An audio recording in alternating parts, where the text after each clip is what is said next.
নারী ও মানুষ, নর ও মানুষ, সৃষ্টি মহান স্রষ্টার। কর্মগুণে আমরা মানুষ, নেই তো কোনো অহংকার। আসসালামু আলাইকুম প্রিয় দর্শক, সবাইকে শুভেচ্ছা জানিয়ে শুরু করছি এনটিভি নিয়মিত পাক্ষিক আয়োজন ভীষণ নিবেদিত মহিলাঙ্গন। আপনাদের সাথে আছি আমি মহসিনা শারমিন নিশাত। দর্শক, শুরুতেই সময়ের প্রশ্ন। নারী ও মানুষ, নর ও মানুষ। আর সময়ের প্রশ্নে আমাদের সাথে আছেন doctor Nazmun Nahar, professor, department of civil and environmental engineering, North South University. আসসালামু আলাইকুম। আপা, আশা করি আল্লাহর রহমতে ভালো আছেন। আলহামদুলিল্লাহ। আপা, আমরা সময়ের প্রশ্নে বিভিন্ন সমসাময়িক বিষয়গুলো নিয়ে ইনশাআল্লাহ কথা বলবো, এবং আমরা জানি যে আসলে সময়ের সাথে সাথে মানুষের চিন্তা পরিবর্তন হয়, সমস্যাগুলো বিভিন্ন রকম হয়। তো আমরা চেষ্টা করবো ইনশাআল্লাহ আপনার মাধ্যমে সেই সমাধানগুলো দর্শকদের কাছে পৌঁছাবার জন্য।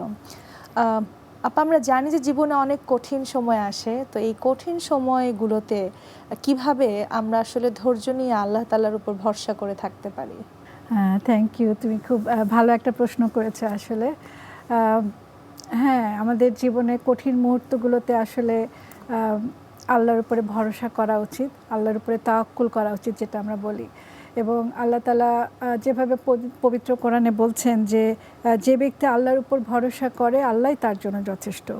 আর আল্লাহ তাআলা মোমেনদেরকে বলছেন যে আল্লাহর উপর ভরসা করো, আল্লাহ যারা ভরসা করে আল্লাহ তাদেরকে ভালোবাসেন। তো এভাবে বিভিন্নভাবে কোরআনে অনেকবার এই আল্লাহর উপর তাওয়াক্কুল করার কথা এসছে। এখন ব্যাপারটা হলো যে আমরা যদি তাওয়াক্কুল করি সেটা আসলে কীরকম হবে, প্রসেসটা কি, প্রশ্নটা সেটা।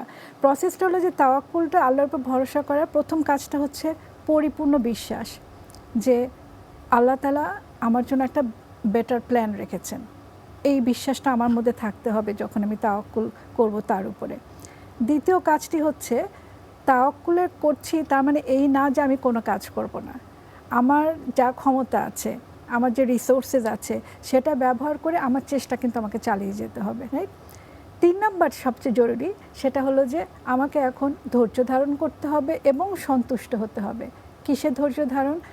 আমি তো যা করার সেই চেষ্টাটা করলাম, আল্লাহর উপর ভরসাও করলাম, এখন আমি রেজাল্টের জন্য ওয়েট করছি।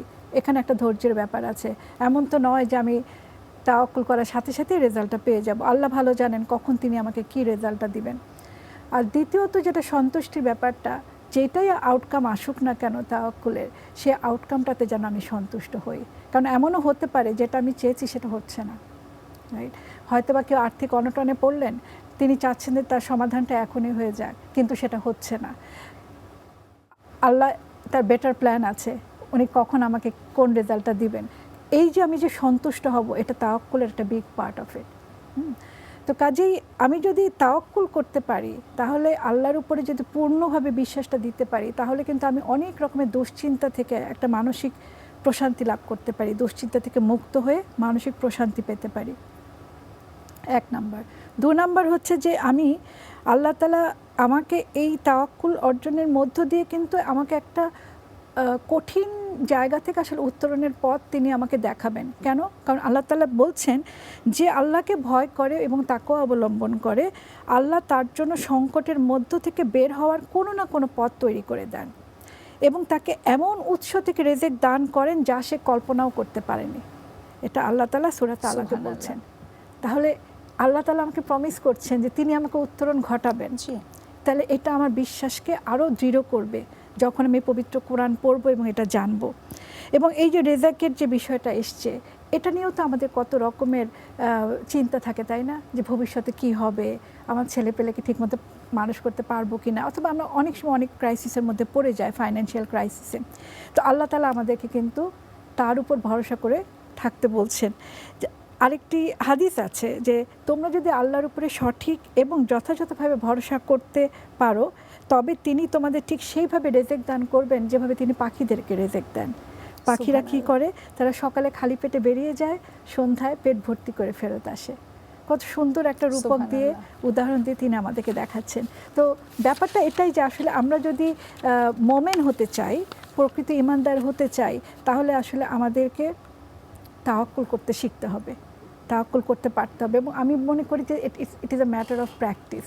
আপা এই ক্ষেত্রে জাস্ট এই প্রসঙ্গে একটু বলতে চাই যে আপা যেটা আপনি বলছেন যে আমাদের জীবনে আসলে প্র্যাকটিসটা করতে হবে।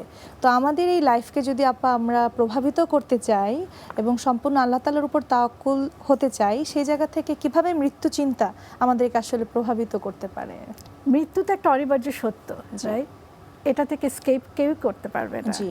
এবং আল্লাহ তাআলা কোরআনে কি বলছেন যে প্রত্যেক জীবকে মৃত্যুর স্বাদ আস্বাদন করতেই হবে, সে যেই হোক। জি, প্রত্যেককে। কাজে এই সত্যটাকে যদি আমরা মেনে নেই, তাহলে আমাদের সেটার জন্য একটা প্রিপারেশন থাকা দরকার। আনফর্চুনেটলি যেটা হয় যে আমাদের সব কিছু প্রিপারেশন আছে এক্সেপ্ট ডেথ, রাইট? আমরা মৃত্যুকে আমাদের চিন্তায় আনতে চাই না, মৃত্যুটাকে বাদ দিয়েই আমরা সব কিছু চিন্তা করছি, ঘর বাড়ি বানাই আর যাই করি, ভবিষ্যৎ গড়ে তুলি বাচ্চাদের জন্যে। অথচ এবং আল্লাহ তাআলা এই জিনিসগুলো আসলে, আল্লাহ তো আমাদের সবচেয়ে ভালো জানেন, তিনি আমাদের সৃষ্টি করেছেন। আল্লাহ পবিত্র কোরআনে সূরা তাকাসুরে কি বলছেন? আল্লাহ বলছেন যে তোমরা মানে অধিক লাভের প্রতিযোগিতা তোমাদেরকে গাফেল করে রেখেছে এবং এই লাভ করতে করতেই তোমরা কবরে পৌঁছে যাও। আল্লাহ এটা বলছেন। আল্লাহ তাআলা সূরা হাদীদে বলছেন যে মোমেনদেরকে এখনো সময় আসেনি যে তাদের মানে তাদের মধ্যে আল্লাহর স্মরণে হৃদয়টা বিগলিত হবে। মানে এই যে মৃত্যু চিন্তা, এটা একটা আসবে তখনই যখন কিনা আমি মনে করব যে মৃত্যুর মধ্য দিয়ে আমাকে আল্লাহর কাছে ফিরে যেতে হবে। সেটা কিনা আমাকে অনেক বেশি হাম্বল করবে, অনেক বেশি আমাকে কোমল করবে আমার হৃদয়কে, না? এই চিন্তাগুলো আল্লাহ তাআলা বলছেন যে মানুষের মধ্যে কেন আসছে না, সে কেন চিন্তা করছে না। মৃত্যু চিন্তাটাকে আসলে অনেক সময় আমরা নেগেটিভলি দেখি। আমরা মনে করি যে মৃত্যু চিন্তা মানেই হচ্ছে যে একটা হতাশা। হ্যাঁ, আমার কি আর হবে, মরেই তো যাব, তাহলে দুনিয়ার জীবনটা আমি মোটামুটি শুয়ে বসে কাটিয়ে দেই, করে কোনো কিছু করে কোনো লাভ নেই। জিনিসটা সেরকম না। জিনিসটা হলো যে আমি জানি যে সবাইকে মারা যেতে হবে এবং এটা একটা আনপ্রেডিক্টেবল জিনিস। কাজে এই মৃত্যুটাকে সামনে রেখে আমি আমার লাইফটাকে প্ল্যান করা, ডিজাইন করা, রাইট? এবং আমি যখন জানবো যে দুনিয়ার জীবনটা হচ্ছে একটা টেম্পোরারি জিনিস, বেশি দিন এখানে থাকা হবে না, তখন হবে কি দুনিয়ার যে মোহ, এই জিনিসগুলো আমাকে অত আর আকৃষ্ট করবে না, রাইট? এর পরবর্তী যে জীবন আখিরাতের জন্য আমি নিজেকে প্রস্তুত করব। কারণ আল্লাহ তাআলা বলছেন যে তোমাদেরকে দুনিয়াতে কাজ করতে হবে আখিরাতে ফল পাওয়ার জন্যে, তাই না? আবার কোরআনে বলছেন আল্লাহ যে আমি তোমাদেরকে যে জীবিকা দিয়েছি তা থেকে দান করো তোমাদের মৃত্যু আসার আগেই। এমনটি যেন না হয় যে তোমাদের মৃত্যু চলে আসলো আর তোমরা আমাকে বললে যে হে পরওয়ারদিগার, আপনি আমাদের সময়টা বাড়িয়ে দেন, আর বাড়িয়ে দিচ্ছেন না বলেই দেখেন আমরা কিন্তু দান করতে পারলাম না। কাজেই মৃত্যু আসার আগেই যেন আমরা কাজটা করি। সেটার উদাহরণ হিসেবে আমি যদি বলি তোমাকে, জিনিসটা এরকম যে ধরো আমার এই মুহূর্তের ইনকাম হচ্ছে 100 টাকা, তাহলে আমি দান করব মানুষকে 1 টাকা। আমার যখন ইনকাম 1000 টাকা হবে তখন না হয় আমি 100 টাকাই দান করব, কিন্তু দান করার প্রক্রিয়াটা আমি সবসময় জারি রাখবো। এটাই আল্লাহ তাআলা মিন করছেন যে যখন যেই অবস্থায় আছি সেই অবস্থাতেই যেন মৃত্যু চিন্তাটা আমাকে ভালো কাজ করতে উদ্বুদ্ধ করে। তো এভাবে করে আমি মনে করি যে আসলে মৃত্যু চিন্তা আমাদের জীবনকে অনেকভাবেই প্রভাবিত করতে পারে। আরেকটা জিনিস যদি তোমাকে বলি, শেষ কথাটা, সেটা হলো যে দেখো আজকে যে আমাদের সমাজে যে অপরাধ চিত্র যদি তুমি দেখো, এটা দেখলে হঠাৎ করে মনে হয় না যে আচ্ছা মানুষের মনে কি মৃত্যু ভয় নাই, এত কিভাবে খারাপ কাজ করছে। আসলেই মানুষ অবচেতনভাবেই মনে হচ্ছে তাদের মন থেকে মৃত্যু চিন্তা মানে চলে গেছে। তো ওইটাই মানুষের মনের মধ্যে যদি আসলে মৃত্যু চিন্তা আসে, তাহলে গুনার প্রবণতা, অপরাধ প্রবণতাটা কমে আসার কথা। অবশ্যই আপা, এবং আমরা জানি যে আল্লাহ বলছেনও না যে একটা সময় যখন আমরা আসলে তওবা করি না, আমরা ফিরে আসতে চাই না, আমরা যখন অন্যায়ের অনেক দূর চলে যাই, আল্লাহ কিন্তু আমাদের আসলে হৃদয়কে অলরেডি মোহর মেরে দেন। আসলেই তো ওরকম দেখার মতো সেই সুযোগও হয় না। সুবহানাল্লাহ, যদি আমরা এখনো নিজেদের ভুল বুঝতে পারি এবং আল্লাহ তাআলার কাছে ক্ষমা চাইতে পারি, আল্লাহ সেই তৌফিক দান করুন। তো এই জায়গায় আপা, এই যে নিজেদের ভুলটা বুঝতে পেরে ক্ষমা চাওয়া, অর্থাৎ যে আত্মশুদ্ধির জায়গা, এই জায়গাটা আসলে কিভাবে নিজেদের ভিতরে ডেভেলপ করা যায়? খুব সুন্দর বিষয় আসলে আত্মশুদ্ধি। আত্মশুদ্ধি এটা আরবিতে একটা টার্মস আছে, তাজকিয়াতুন নাফস, আত্মার পবিত্রতা। এই আত্মার পবিত্রতাটা আমরা কিভাবে অর্জন করব? এখন আল্লাহ তাআলা কোরআনে কি বলছেন? আল্লাহ বলছেন যে আল্লাহ নিশ্চয়ই কোনো জাতির অবস্থার পরিবর্তন করেন না যতক্ষণ পর্যন্ত তারা নিজেদের অবস্থার পরিবর্তন না করে। তার মানে আত্মশুদ্ধির চেষ্টাটা তো আমার কাছ থেকে আসতে হবে। তাহলে প্রথম কাজ হচ্ছে আমার সংকল্প, আমার নিয়ত, যে আমি নিজেকে পরিবর্তন করতে চাই, এবং কিন্তু কেন করতে চাই? সেটাকে আল্লাহর সন্তুষ্টির জন্য? হ্যাঁ, এটা আল্লাহর সন্তুষ্টির জন্যই হতে হবে, এবং এটা আখিরাতের কল্যাণ লাভের জন্যই হতে হবে। এটা যদি হয় তাহলে সেই সন্তুষ্টির মধ্য দিয়ে, সেই সংকল্পের মধ্য দিয়ে আমি আসলে ভালো ফলাফল পাবো। তাহলে আত্মশুদ্ধির প্রথম কাজ হচ্ছে নিয়ত করা, হয়ে গেল। এরপরে দ্বিতীয় কাজটি হচ্ছে আমার নিজেকে এক রকমের কাইন্ড অফ সেলফ অ্যাসেসমেন্ট করা, যে আচ্ছা আমার কোন কোন জিনিসগুলো ভালো, সেটা তো আমি তাহলে সেই জিনিসটাকে চর্চা রাখবো, কিন্তু কোন জিনিসগুলো আমার মধ্যে ভালো না, যেটা কিনা আমার কাছ থেকে আসলে মানে I want to remove those staff, right? সেই জিনিসগুলো আমার সরানো উচিত এবং সেগুলোকে রিপ্লেস করা উচিত ভালো হ্যাবিট দিয়ে। তাহলে আমার নিজের একটা অ্যানালিসিস করা, যে আমি কি হঠাৎ রেগে যাই কি না, আমি কি কথা বলতে গেলে অযথা কথা বলে বেশি সময় নষ্ট করি কি না, আমি কি কারো পেছনে কথা বলি কি না, ইত্যাদি বিভিন্ন জিনিস আমরা অ্যানালাইসিস করলাম। তাহলে আত্মশুদ্ধির দ্বিতীয় জিনিসটা হচ্ছে যে আমার নিজের মানে গুড অ্যান্ড ব্যাড থিংসগুলো আগে নিজেকে আইডেন্টিফাই করা। 3 নাম্বারটি হচ্ছে যে তাহলে এখন শুরু হবে যে অ্যাপ্লিকেশন, যে আসলে আমি এখন ইমপ্লিমেন্ট করতে চাচ্ছি, যে আমি যখন আইডেন্টিফাই করলাম, এখন ইমপ্লিমেন্টেশনের জায়গাটাতে বেস্ট হচ্ছে অল্প অল্প করে ইমপ্লিমেন্ট করা, ছোট ছোট পরিবর্তনের মধ্য দিয়ে। আমি যদি খুব বড় একটা পরিবর্তন করার চেষ্টা করি, অনেক সময় দেখা যায় আমরা খেই হারিয়ে ফেলি এবং তখন আমরা আবার পুরনো অবস্থায় ফেরত চলে যাই। তো সেই জন্যে, এবং এটার একটা হাদিসও আছে যে আল্লাহর কাছে সবচেয়ে প্রিয় আমল হলো যা নিয়মিত করা হয়, পরিমাণে যদিও সেটা অল্প হয়, অল্প অল্প করে। তো আমি মনে করলাম যে আমি এখন থেকে মসজিদে নামাজ পড়ব, ঠিক আছে, তাহলে একটা ওয়াক্ত দিয়েই শুরু করি, তারপর আস্তে আস্তে আমি অন্য ওয়াক্তগুলো অ্যাড করা শুরু করি, রাইট? তাহলে তার মানে হচ্ছে তাহলে আমি ছোট ছোট পরিবর্তনগুলো অ্যাড করতে চাচ্ছি। আরেকটা খুব খুব ইম্পর্টেন্ট যেটা আমি আজকাল দেখতে পাই, সেটা হলো বন্ধু নির্বাচন। আমি কোন সার্কেলে মেলামেশা করছি, এটা খুব ইম্পর্টেন্ট। একটা হাদিসে এসছে যে মানুষ তার বন্ধুর ধর্ম দ্বারা প্রভাবিত হয়, সুতরাং তোমাদের লক্ষ্য করা উচিত তোমরা কার সাথে বন্ধুত্ব করছো। কারণ আমি খুব একটা খারাপ ক্রাউডের সাথে আছি, তার মানে কিন্তু এটা ভেরি মাচ ইম্পসিবল যে ওই খারাপ ক্রাউডের থেকে আমি আমার ইমানটা রক্ষা করতে পারবো বা আমি আমার ভালো জিনিসগুলোকে সবসময় মেনটেন করতে পারবো। কিন্তু একটা ভালো গ্রুপ হলে তখন কিন্তু সম্ভব আমার পক্ষে যে ঠিক আছে, তাহলে আমিও আরও ভালো হওয়াটাকে আমি ধরে রাখতে পারি। কাজে বন্ধু নির্বাচনটা খুব ইম্পর্টেন্ট। আপা জানি যে এই বিষয়টা তো ছোট নয়, এটা নিয়ে অনেক বিস্তৃত কথা বলবার আছে। ইনশাল্লাহ আমরা এই বিষয় নিয়ে আরেকটা প্রোগ্রামে আপনার সঙ্গে ইনশাল্লাহ কথা বলবো এবং দর্শকদের বিস্তৃত জানাবার চেষ্টা করব। আপনাকে অনেক অনেক ধন্যবাদ এতগুলো প্রশ্নের সুন্দর উত্তর দর্শকদেরকে জানাবার জন্য। তোমাকেও ধন্যবাদ। দর্শক, আমাদের এখনকার আয়োজন জীবন পরিক্রমা, যেখানে জীবনের সাথে ওতপ্রোতভাবে জড়িত বিভিন্ন বিষয়গুলো নিয়ে আমরা কথা বলে থাকি। প্রিয় মানুষ, নর মানুষ। আর সেই ধারাবাহিকতায় ইনশাআল্লাহ আমরা আজকে মহররম মাসের গুরুত্ব নিয়ে কথা বলবো। দর্শক, আমাদের সাথে আছেন আতিয়া ইসলাম, শিক্ষক ও প্রশিক্ষক। আসসালামু আলাইকুম। আপা, যেটি বলছিলাম যে আজকে অত্যন্ত সুন্দর একটি বিষয় নিয়ে কথা বলবো, যেহেতু মহররম মাস এখন চলছে এবং এই মাসের গুরুত্বই আমরা ইনশাআল্লাহ দর্শকদের জানাবার চেষ্টা করব। তো প্রথমে জানতে চাইবো যে আপা, ইসলামে তো 12 মাস রয়েছে, তো 12 মাসের মধ্যে আল্লাহ তাআলা 4টি মাসকে অনেক বেশি পছন্দ করেন বলে বলেছেন। তার মধ্যে মহররম মাস কেন আসলে আল্লাহ তাআলার কাছে অধিকতর প্রিয়? আলহামদুলিল্লাহ, যে আমরা আসলে এটি একটি সৌভাগ্য যে এই বরকতময় মাসে আমরা কথা বলছি, মানে ঠিক এই সময়ে এই বিষয়ে কথা বলা একটি ব্লেসিং। তো আসলে আমরা দেখি যে প্রচলিত যেই ধারণা আধুনিক সমাজে বা যুগ যুগ ধরে এরকমই চলছে যে নতুন বছরের সেলিব্রেশন, তো এক্ষেত্রে হিজরি মাসের বিষয়টি অন্যরকম। এটি যতটা না উৎসব বা উদযাপন, তার চেয়ে বেশি নতুন একটি বোধের উদ্বোধন। হ্যাঁ, তো মহররম সময়টাই আল্লাহর কাছে মানে এতটাই গুরুত্বপূর্ণ। আবু হুরায়রা রাদিয়াল্লাহু আনহু বর্ণনা করছেন, রাসূলুল্লাহ সাল্লাল্লাহু আলাইহি সাল্লামকে জিজ্ঞেস করা হলো যে দুটো প্রশ্ন করা হয়েছিল যে ফরজ সালাতের পরে কোন সালাত সর্বোত্তম, আর রমাদানের সওমের পরে কোন সওম বেশি উত্তম।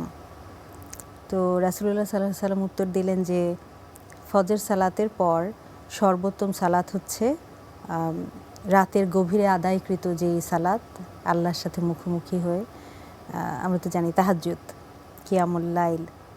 আর রমাদানের পর আল্লাহর মাস শাহরুল্লাহ আল মুহাররম বলা হয়েছে।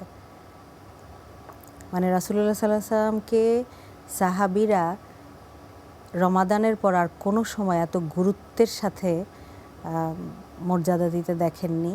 তার যে নফল ইবাদত, তার যে রোজা, যে প্র্যাকটিস ছিল সেটি খুব সিগনিফিক্যান্ট। এবং আল্লাহ তাআলা মানে এই সহিহ হাদিসের রেফারেন্স অনুযায়ী ইবনে আব্বাস রাদিয়াল্লাহু আনহু বলুন, আবু হুরায়রা, মানে সহিহ হাদিস দ্বারা প্রমাণিত যে আল্লাহ তাআলা আর কোনো মাসকে তার নিজের মাস বলেননি, বা রাসূলুল্লাহ সাল্লাল্লাহু আলাইহি ওয়াসাল্লাম এভাবে ব্যাখ্যা করেননি আল্লাহর মাস বলে, শাহরুল্লাহ আল মুহাররম। তো আমরা যখন পয়লা মুহররমে আমরা দেখি যে জেনারেল যেই সেলিব্রেশনের প্রক্রিয়া, স্বাগত জানানো হয় নতুন বছরকে। তো এটি আসলে ওই যেটি বললাম যে শুধু একটি নতুন বছরের সূচনা নয়, বরং ইসলামের ইতিহাসে একটি যুগান্তকারী ঘটনার স্মরণ, একটি নয় অনেকগুলো, হ্যাঁ, সেভারাল ইনসিডেন্টস এটার সাথে কানেক্টেড, যেই কারণে রাসূলুল্লাহ সাল্লাল্লাহু আলাইহি ওয়াসাল্লাম এটাকে বলেছেন আল্লাহর মাস। এবং তিনি তো কখনো এমন কিছু বলেননি বা এমন কিছু ব্যাখ্যা করেননি যে আল্লাহর পক্ষ থেকে তার কাছে আসেনি, হ্যাঁ। সেই কারণে, কারণ আল্লাহ যখন কোনো কিছুকে প্রিয় করে নেন, বুঝতে হবে সেটির তাৎপর্য অবশ্যই মানে অনেক অনেক অনেক বেশি সংযুক্ত করে আপা, যে প্রতিটা মাসকেই তো আসলে এক একভাবে ব্যাখ্যা করা হয়েছে। এখন মুহররম মাসের যে ঘটনাগুলো, ঐতিহাসিক যে ঘটনাগুলো, সেটি কিন্তু আসলে এই মাসটিকে অন্যভাবে মহিমান্বিত করেছে। এক্স্যাক্টলি। তো মুহররম আমাদেরকে আসলে প্রথমে যেটি মনে করিয়ে দেয় সেটা হচ্ছে হিজরতের ঘটনা। জি, হ্যাঁ, কারণ ওটা থেকে তো হিজরি মাস শুরু হলো। তো রাসূলুল্লাহ সাল্লাল্লাহু আলাইহি ওয়াসাল্লাম মক্কা থেকে মদিনায় যখন হিজরত করলেন, তিনি কোনো উন্নত জীবন বা অধিক সম্পদ, আরাম আয়েশ, হ্যাঁ, বা ব্যক্তিগত কোনো স্বার্থ, স্বাধীনতা, অথবা নতুন কোনো শিক্ষা অর্জন, এরকম কোনো উদ্দেশ্য ছিল না তার। বরং তিনি যখন তার জন্মভূমি ত্যাগ করছেন, তিনি মক্কার দিকে তাকিয়ে তিনি কিন্তু দুঃখ বোধ করছেন, কষ্ট পাচ্ছেন যে তার ভালোবাসার জন্মভূমি, তার পরিবার, তার প্রিয় মানুষ সবাইকে ছেড়ে যাচ্ছেন তিনি। তার প্রিয় শহর, প্রিয় মানুষ, প্রিয় আত্মীয় স্বজন, প্রিয় পরিবেশ, সব কিছু ছেড়ে কেন যাচ্ছেন? শুধুমাত্র আল্লাহর জন্য, ফি সাবিলিল্লাহ। পূর্ববর্তী নবী রাসূলদের জীবন দেখলেও আপনি, যেমন শুধু রাসূলুল্লাহ সাল্লাল্লাহু আলাইহি ওয়াসাল্লাম নন, হযরত ইব্রাহিম আলাইহিস সালাম কিভাবে এক জায়গা থেকে আরেক জায়গায় গেলেন। হ্যাঁ, আজকে আমরা এই যে বাইতুল্লাহ হজ করতে যাই, আপনি দেখুন এই যে সাফা মারোয়ার যেই মানে সব কিছু সিম্বলিক খুব ইসলামে। হযরত মুসা আলাইহিস সালাম সহ বহু নবীর জীবনে আমরা হিজরতের শিক্ষা দেখি। হ্যাঁ, তাই বলা যায় যে হিজরত ইসলামের একটি মৌলিক বেসিক ধারণা আসলে। হ্যাঁ, আর কি বলবো যে ইনফ্যাক্ট এটা, এই কনসেপ্ট অফ মাইগ্রেশনটা যতটা না ফিজিক্যাল, তার চেয়ে বেশি স্পিরিচুয়াল।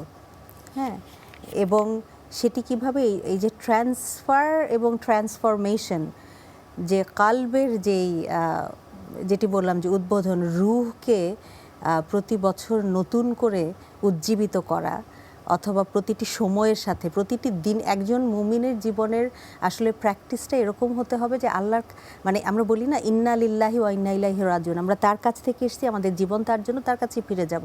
তো এই যে যাত্রা পথ, এগিয়ে যাব আমরা কিভাবে? স্পিরিচুয়ালি, তাই না? প্রতিদিন আমরা নতুন করে নিজেকে আরেকটু বেটার করার চেষ্টা করব, যে বেটারমেন্টের যে প্রক্রিয়া, সেটি হচ্ছে আসলে মুহররমের শিক্ষা। আপা, আপনি যেটি বলছিলেন যে আমাদের জন্য যে নির্দেশনাগুলো আসলে মুহররম মাসে আল্লাহ তাআলা দেখিয়েছেন আমাদেরকে দেখাবার জন্য, এবং সেই ঘটনাগুলো থেকে এখনকার এই সময়ের মুহররম মাসে দাঁড়িয়ে আমরা সংক্ষেপে আপনার কাছে জানতে চাইবো যে ঠিক কি কি শিক্ষা আমরা নিব এবং কিভাবে আমরা বাস্তব জীবনে প্রয়োগ করব, সংক্ষেপে আপা জানতে চাই। আচ্ছা, ওই যে তাজকিয়ার যেই প্র্যাকটিস, তাকওয়া থেকে তাজকিয়া, হ্যাঁ, যে যখন খারাপ কিছু দেখব তা থেকে সরে যাওয়া, খারাপ কিছু শুনবো সেটি থেকে বিরত থাকা। ওই যে বলা হয়েছে না যে আপনি যখন থামাতে পারবেন না, আপনি তখন মুখ দিয়ে প্রতিবাদ করুন, হাত দিয়ে প্রতিবাদ করুন, মানে আপনাকে সব সময় মানে যেই লড়াইটা আমরা মুহররমের মাধ্যমে শিখেছি। আপনি দেখেন এই পবিত্র মাসে বলা হয়েছে সব ধরনের দ্বন্দ্ব, হিংসা, সংঘাত, যুদ্ধ সব কিছু নিষিদ্ধ, সব কিছু থেকে আপনাকে সাবধান থাকতে হবে। কেন? ওই যে আত্মসংযমের যে প্র্যাকটিস, যে আমার কিছু করতে ইচ্ছে করলে এই যে নিজের যে নফস, এই নফসের সাথে যেই সবচেয়ে বড় যে যুদ্ধটি, সেটি আসলে হচ্ছে মুহররমের শিক্ষা।